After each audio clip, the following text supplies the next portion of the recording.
Pessoal, tudo certinho? Vamos dar continuidade ao nosso estudo de grupos vulneráveis, falando, como a gente terminou no bloco anterior, né, sobre a comunidade LGBT, que são as lésbicas, gays, bissexuais, travestis, transgêneros e transexuais.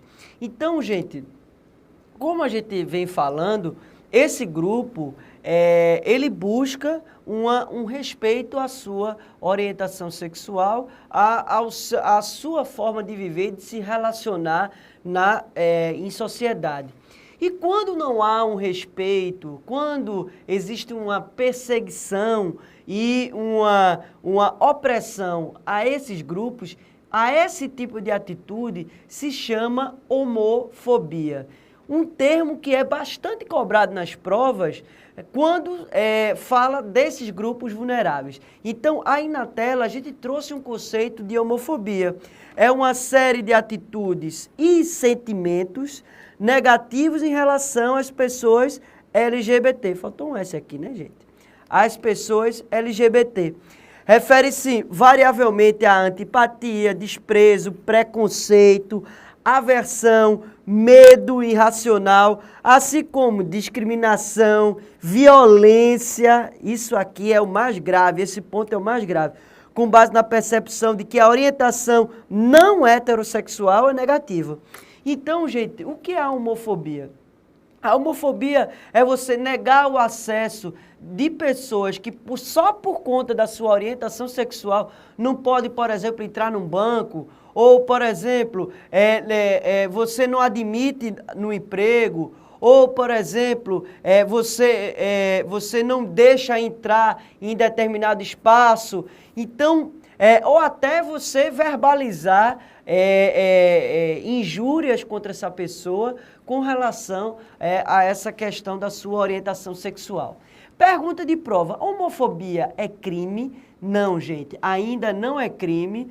Há um projeto de lei tramitando na Câmara, no Congresso, mas ainda não foi aprovado, mas há essa intenção de ser constituído como crime a prática de homofobia. Agora, homofobia não é crime, mas lesão corporal é crime, né, gente?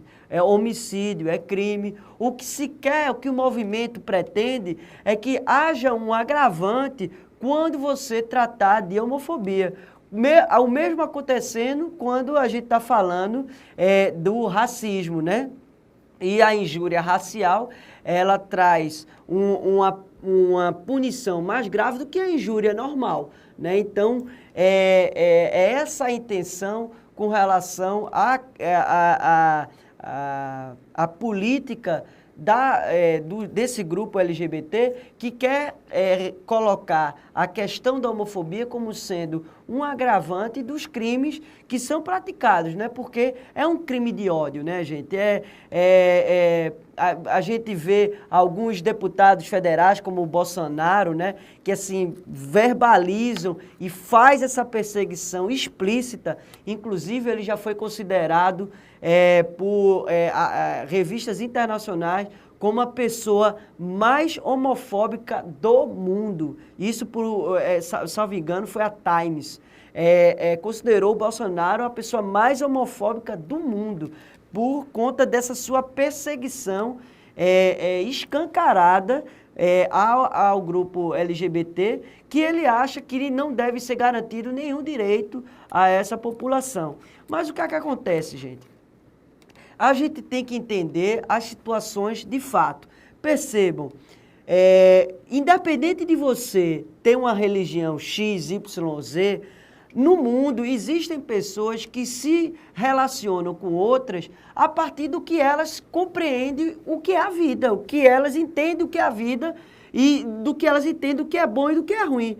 Independente do que você acha, as outras pessoas podem achar diferente. E nesse achar diferente, elas se relacionam e têm a sua liberdade de orientação sexual. E aí, o que acontece é que as pessoas vivem e constituem patrimônio em conjunto, constituem vidas em conjunto, e que isso deve ser protegido pelo direito.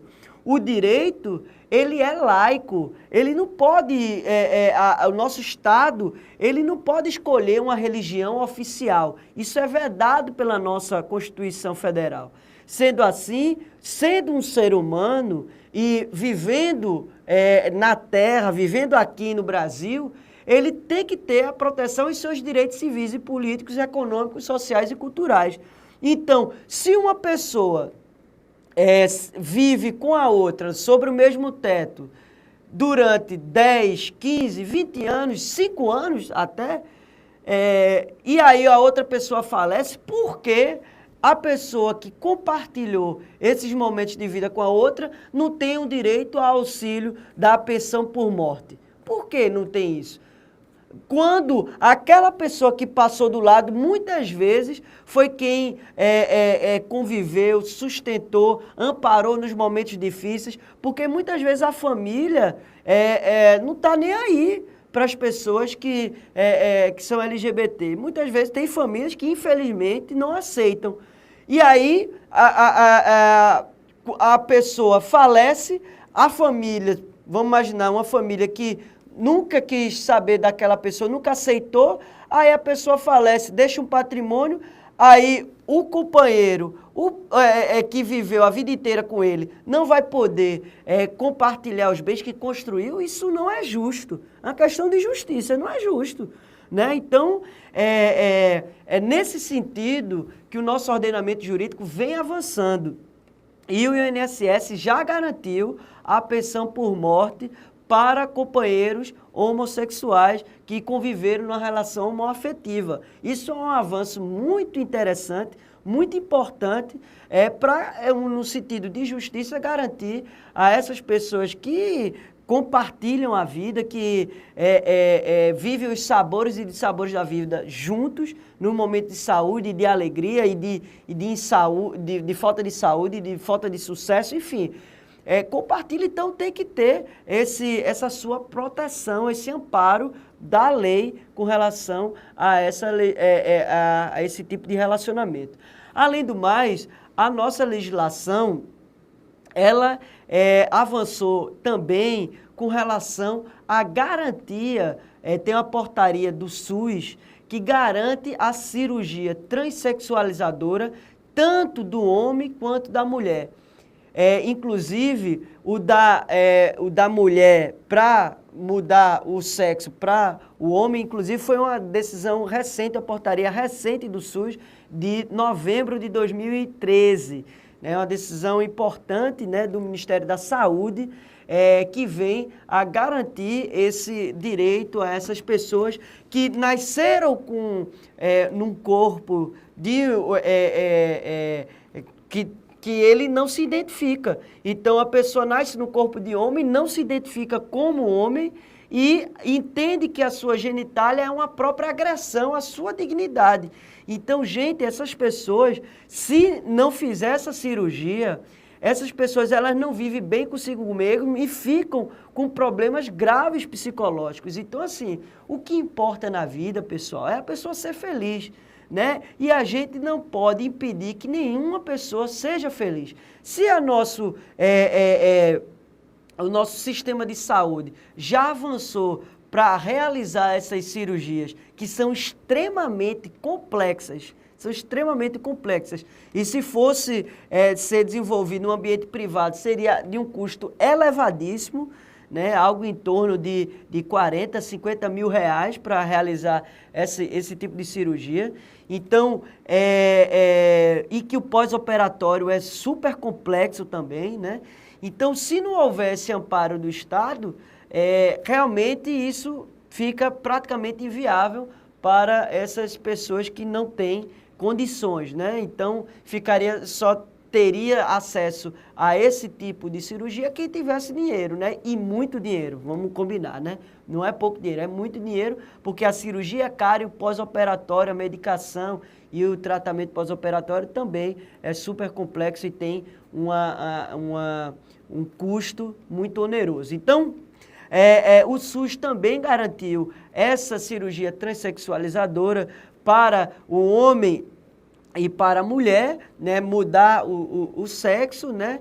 E também outro avanço, que aí esse é o principal que trouxe maior destaque, foi a decisão do STF, que está aí na sua tela, no ADIM 4277 e na DPF 132, o Pleno do STF decidiu que o conceito de família, ele foi ampliado, não só para uma família heterossexual, mas também para a família homoafetiva. E isso trouxe uma repercussão para a questão da hereditária, para a questão da herança, do patrimônio que vai ser herdado por essas pessoas que se relacionam. Então, essa decisão foi emblemática pelo STF, e o STF já decidiu essa questão à luz da nossa Constituição Federal e entendeu que o artigo 1723 do Código Civil, que fala com relação à união do casamento, né?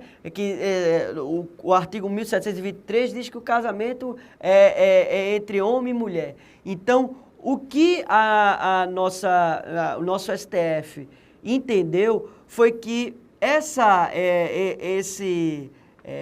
esse relacionamento pode existir entre pessoas do mesmo sexo e o casamento deve ser reconhecido para pessoas do mesmo sexo. Agora, gente, vamos desmistificar o que muitas pessoas vêm falando na mídia. O que o STF decidiu não foi obrigando com que as religiões realizem o casamento, não, gente. O que o STF está falando é do casamento civil, ok? Ele está falando do casamento civil.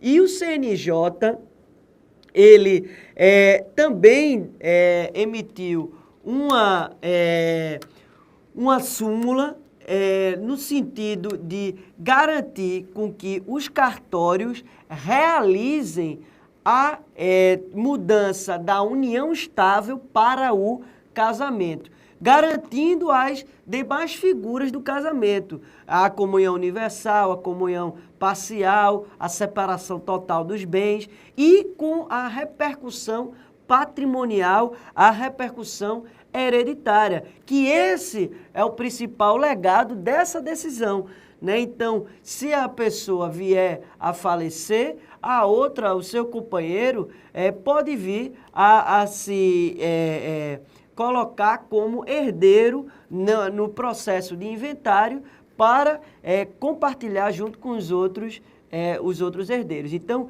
uma decisão emblemática do STF. Então, o cartório ele está obrigado a mudar da união estável para o casamento e realizar esse casamento no cartório. Não está obrigando nenhum pastor ou nenhum padre a realizar casamento entre pessoas do mesmo sexo. Aí é com cada religião, até porque também deve se respeitar a liberdade de religião de cada um, ok? Beleza? Eu, particularmente, aí é a minha opinião, eu defendo, lógico, defendo os direitos civis, políticos, econômicos, sociais e culturais da população LGBT, mas eu acho que algumas pessoas do movimento são excessivas. Por exemplo, realizar beijaço dentro de igreja para ser contrário ao pastor XYZ, eu acho que isso é excessivo. Eu, particularmente, acho que isso é excessivo. Eu acho que a gente não conquista direitos dessa forma. Mas isso são atitudes individuais de determinadas pessoas, de determinados segmentos. Não há um consenso do movimento LGBT com relação a essa prática, né? É bom deixar isso claro também. O movimento LGBT não tem consenso com relação a esse tipo de prática para se garantir os direitos. Eu acho que o caminho também não é por aí. Deve-se respeitar a religião de todo mundo.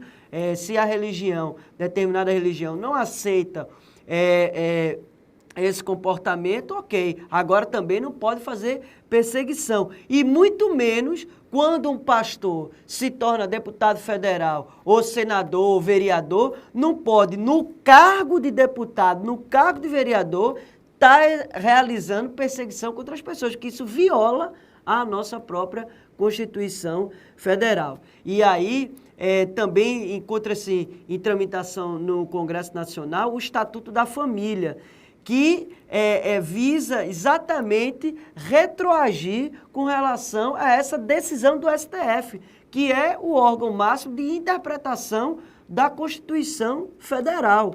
Né? Então, se pretende criar um Estatuto da Família para reforçar, voltar à ideia de que família só pode ser entre homem e mulher. Gente, a sociedade ela é dinâmica, ela evolui. E a gente precisa fazer com que a lei acompanhe a evolução da sociedade. Se você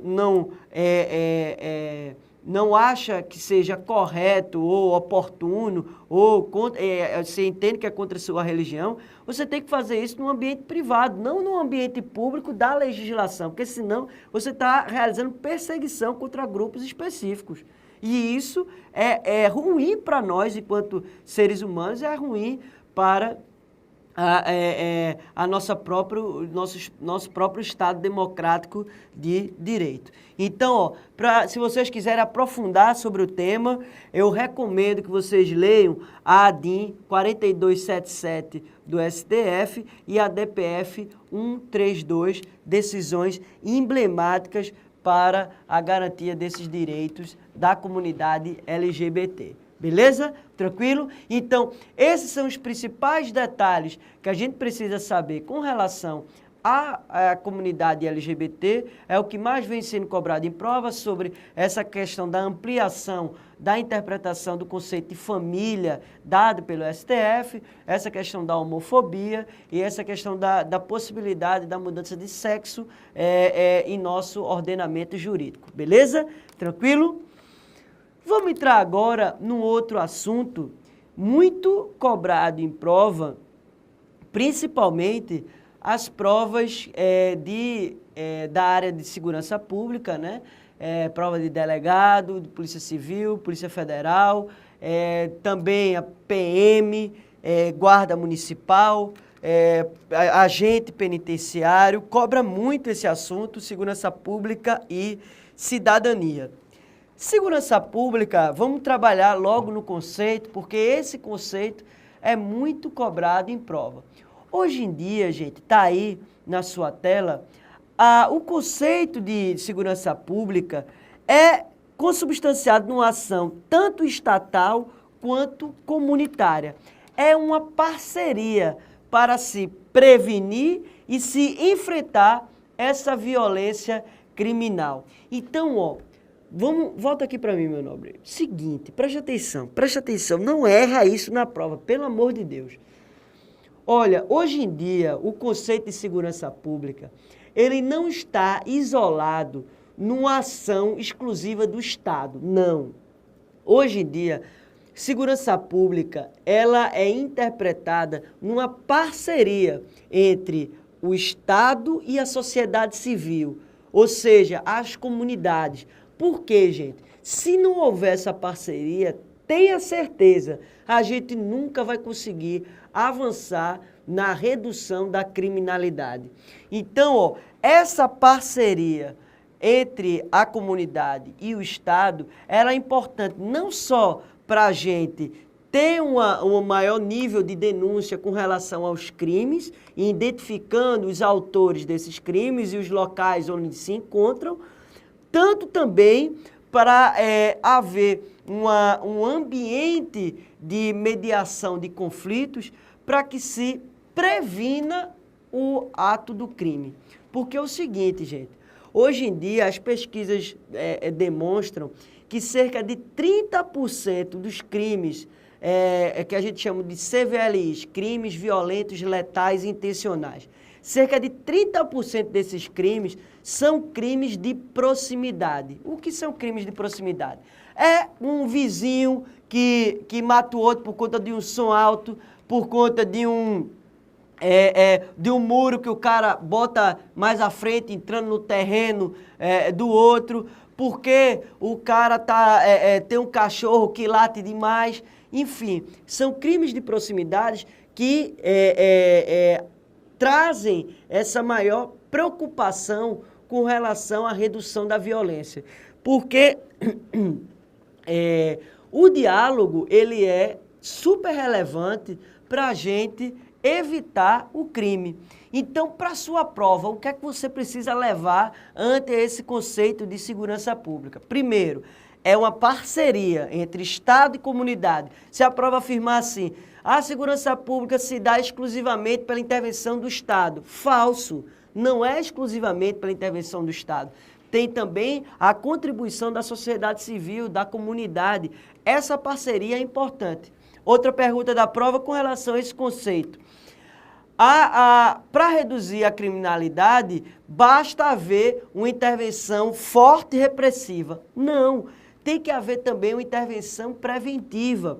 E aqui, por exemplo, no estado de Pernambuco, a gente vem conseguindo, desde 2007, reduzir paulatinamente a violência por conta de um programa de gestão que, inclusive, ganhou o prêmio da ONU, né? O Pacto pela Vida, em que se uniu ações de prevenção a ações de repressão. No nível de gestão pública bastante próximo, em que o governador liderou o processo de redução da criminalidade. Então, outra pergunta de prova, cuidado com isso. A redução da criminalidade se dá exclusivamente com a repressão qualificada? Não, não só com a repressão, mas com a prevenção. Porque chega um ponto, gente, que a capacidade de apreensão, a capacidade das prisões, ela chega a um limite. Ela chega a um limite, porque o crime, isso vários sociólogos apontam, que o crime, ele nunca ele vai deixar de existir.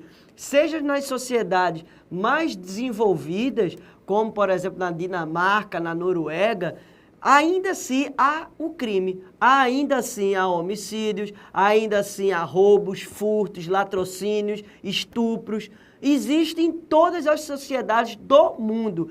O que a gente fala é que deve se reduzir para se chegar no nível razoável de convivência. A gente não pode ter um nível alto de criminalidade como a gente tem hoje no Brasil.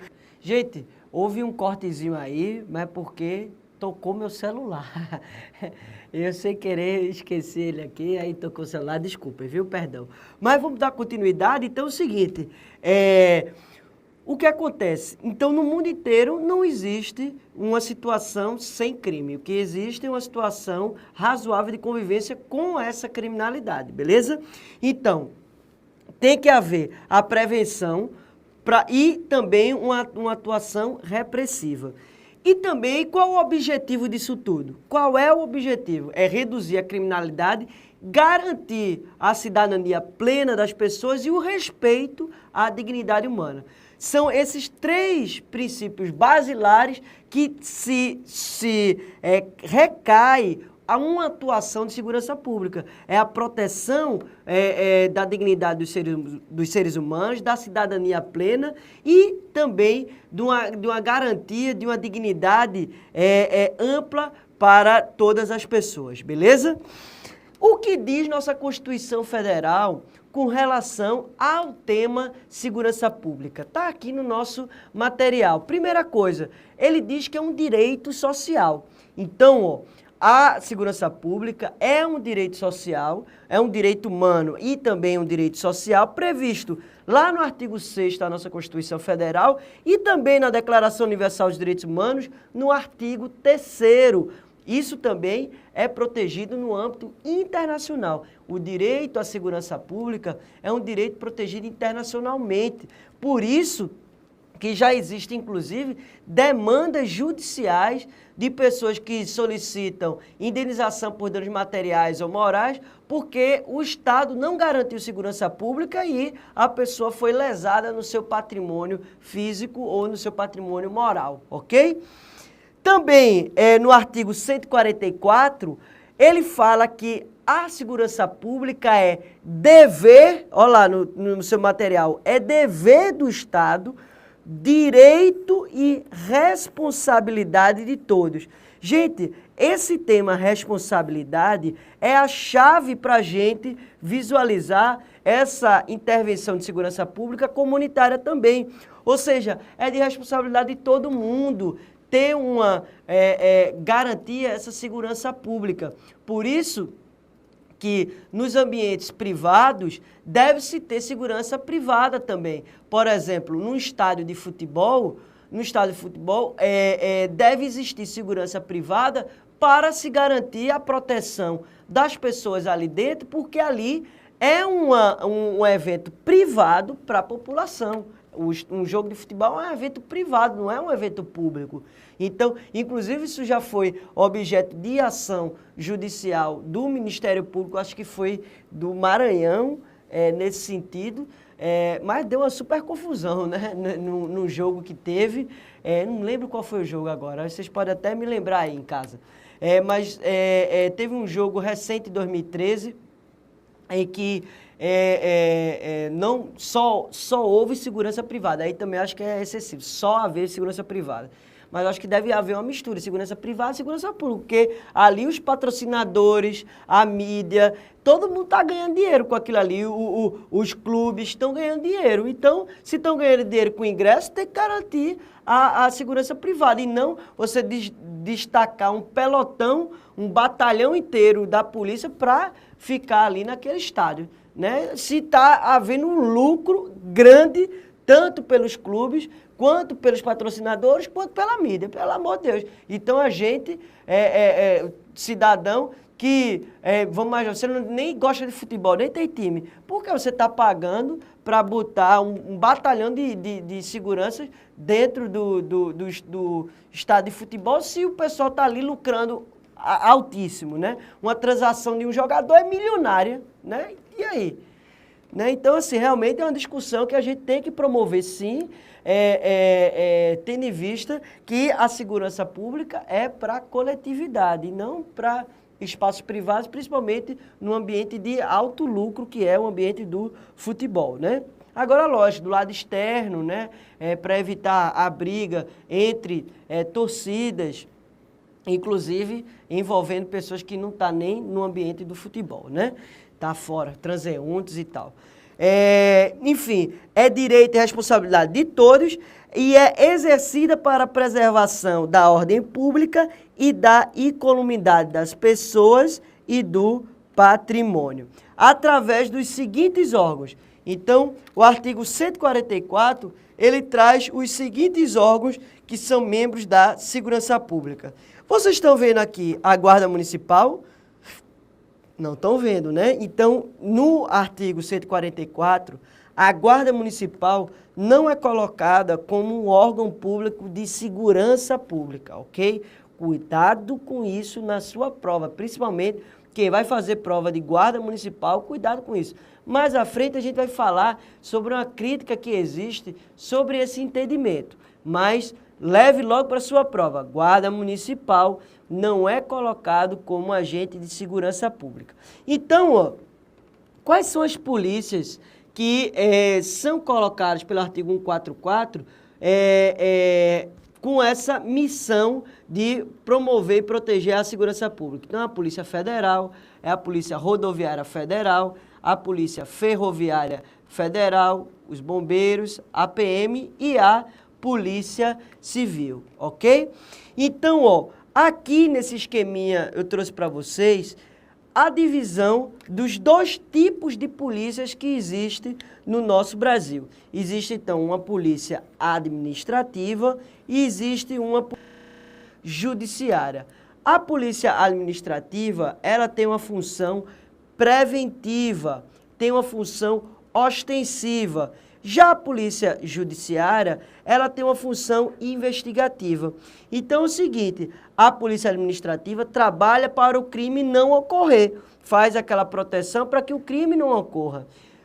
E até ocorrendo ali, trabalhe para se prender ali de imediato no flagrante aquela pessoa que entrou em conflito com a lei penal. Já a polícia judiciária, ela atua no pós-crime. Ela atua para investigar quem é o autor do crime e como foi que esse crime ocorreu. A autoria do crime e a materialidade delitiva para consubstanciar um inquérito policial que seja suficiente para que o Ministério Público oferte a denúncia no âmbito do judiciário. Então, a Polícia Judiciária, ela atua no pós-crime para investigar. A Polícia Administrativa, ela atua antes do crime, numa atuação preventiva ostensiva e também quando o crime está ocorrendo para, numa situação de flagrante, prender a pessoa que está cometendo o crime, beleza? No próximo bloco, a gente dá continuidade a essas polícias, quem são os atores dessa polícia administrativa e dessa polícia judiciária, beleza?